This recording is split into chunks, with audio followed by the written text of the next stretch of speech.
کس قدر انمول بے مثال ساعتیں ہیں کہ جن کی قدر کرنی چاہیے، اور 1 یا 2 دن باقی ہیں۔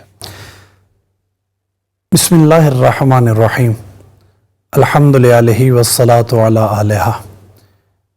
سب سے پہلے تو حمد اس خدائے لم یزل ولا یزال کی کہ جس نے ہمیں زندگی عطا فرمائی، بے شک، اور اس زندگی کے اندر اس سال پھر ہمیں رمضان المبارک کی بابرکت ساعتوں سے مستفید فرمایا۔ الحمدللہ۔ انتہائی بہترین انٹرو آپ نے دیا ہے۔ یہ وہ مہینہ ہے کہ جس مہینے میں سانس لینا بھی عبادت ہے، اللہ اکبر، اللہ، کیا کہنے، چلنا بھی عبادت ہے، سو جانا بھی عبادت ہے، سبحان اللہ، آپ کا گفتگو کرنا بھی عبادت ہے۔ عبادت کیوں ہے؟ اس کی وجہ جو احادیث صحیحہ میں وارد ہوئی ہے وہ یہ ہے کیونکہ یہ رمضان انسان کا تزکیہ کرتا ہے، بے شک، انسان کے نفس کو پاک کرتا ہے، اور جب پاک نفس سانس بھی لے تو عبادت ہوتا ہے۔ اللہ اکبر، اللہ اکبر۔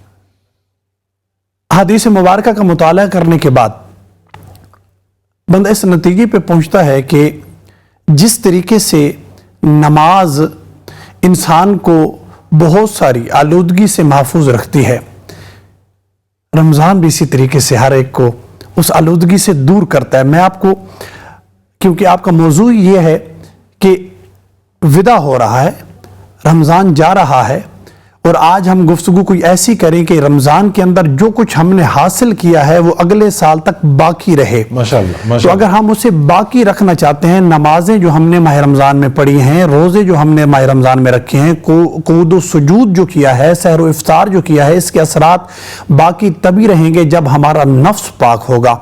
نفس کی مختلف اقسام کو بیان کیا گیا ہے۔ ایک ہے نفس امارہ، جو انسان کو برائی پہ مجبور کرتا ہے۔ اچھا، اب ہمیں پتہ کیسے چلے کہ ہم جو مسلمان اپنی زندگی بسر کر رہے ہیں، ہم ان نفوس میں سے کس نفس کے مالک ہیں؟ تو اس کی تعریف میں میں ساتھ ساتھ چلتا جاؤں، کرتا جاؤں گا، تاکہ ہمیں پتہ چل جائے کہ ہم موجودہ اس کنڈیشن میں جو ہم زندگی بسر کر رہے ہیں تو ہم کس نفس کے مالک ہیں۔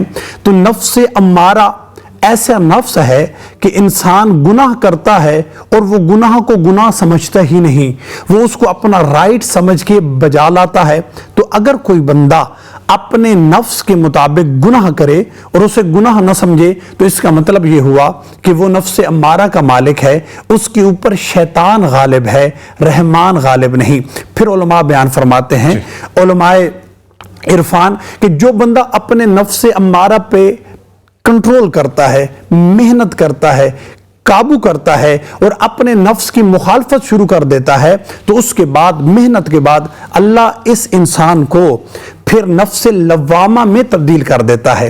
نفس لوامہ اس نفس کو کہتا ہے، بندہ اس نفس کو کہا جاتا ہے کہ بندہ گناہ کرے اور فوراً توبہ کی طرف متوجہ ہو جائے، یعنی ملامت کرنے والا ندامت محسوس کرے، ہاں، ندامت، شرمندگی محسوس کرے کہ مجھ سے غلطی ہو گئی، مجھ سے یہ کیا قباحت ہو گئی۔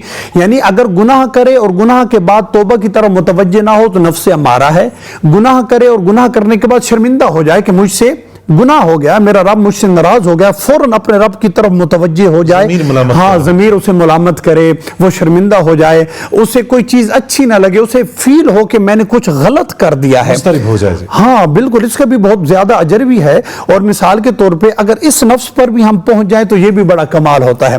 تو نفس لوامہ، ملامت کرنے والا نفس۔ پھر علماء کہتے ہیں کہ جو بندہ اپنے ہر گناہ پہ شرمندگی محسوس کرے، اپنے ہر گناہ پہ گلٹ محسوس کرے کہ میں نے کچھ غلط کر دیا ہے، اور وہ محنت کرے، اس کے بعد پھر وہ نفس راضیہ کا مالک ہو جاتا ہے۔ نفس راضیہ اس نفس کو کہتے ہیں کہ انسان کا نفس ہر اس بات پہ راضی ہوتا ہے جس پہ خدا راضی ہو۔ انسان وہ سوچتا ہی نہیں ہے جو اللہ کے مخالف جائے۔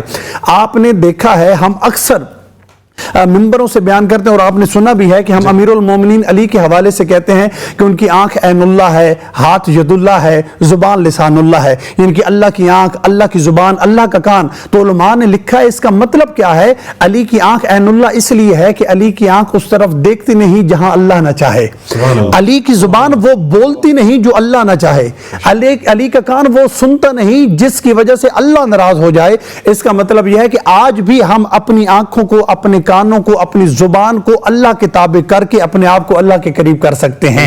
تو جب بندہ انسان نفس راضیہ پہ آ جائے، یعنی کہ جو اللہ کی مرضی ہے وہی انسان کی اور وہی نفس کی مرضی ہو جاتی ہے۔ اسی نفس کو نفس مطمئنہ بھی کہتے ہیں۔ میں آگے چل کے آپ کو بتاتا ہوں، آگے چل کے اس کے بعد نفس مطمئنہ، اس سے ایک اگلی منزل اور پھر اس کے بعد آخری منزل ہے، اس کی طرف میں آپ کو اشارہ کروں گا۔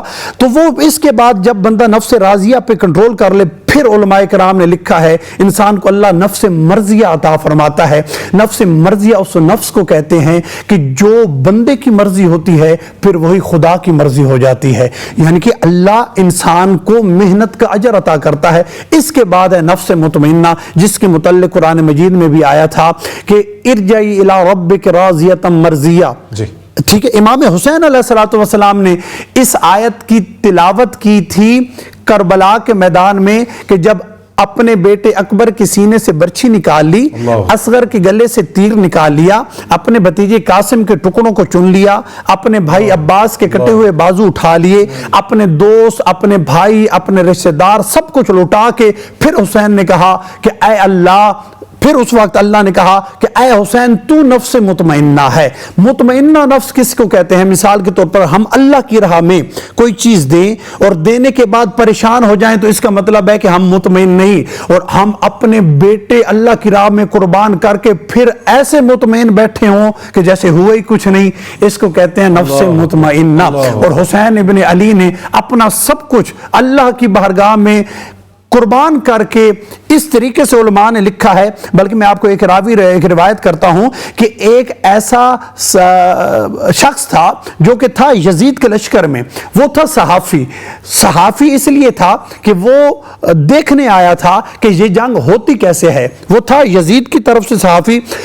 وہ اتنا قریب رہا حسین کے، اتنا قریب رہا حسین کے، آخر پہ وہ حسین کے لشکر کا سپاہی بنا، یہ کہہ کے کہ مجھے تو ایسے لگا کہ جتنی مصیبتیں حسین پہ آ رہی ہیں یہ تو حسین پہ آ ہی نہیں رہی، حسین اتنا مطمئن بیٹھا ہے، یعنی کہ نہ چہرے پہ کوئی پریشانی ہے۔ کیوں؟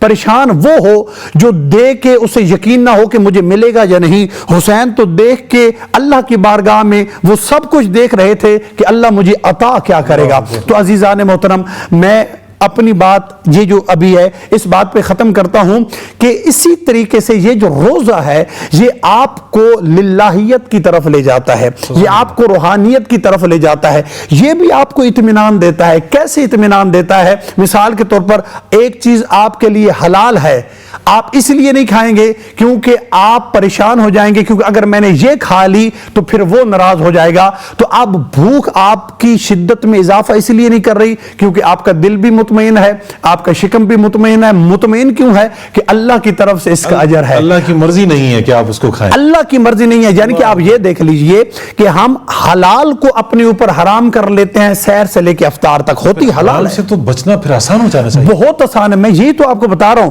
انسان کی جو کامل شخصیت انسان کو بناتی ہے وہ ہے انسان کی غذا۔ جتنی انسان کی غذا پاک ہوگی، اب یہاں پہ حلال ہے، حلال ہونے کے باوجود ہم اس لیے نہیں کھاتے کیونکہ اللہ کا حکم نہیں ہے۔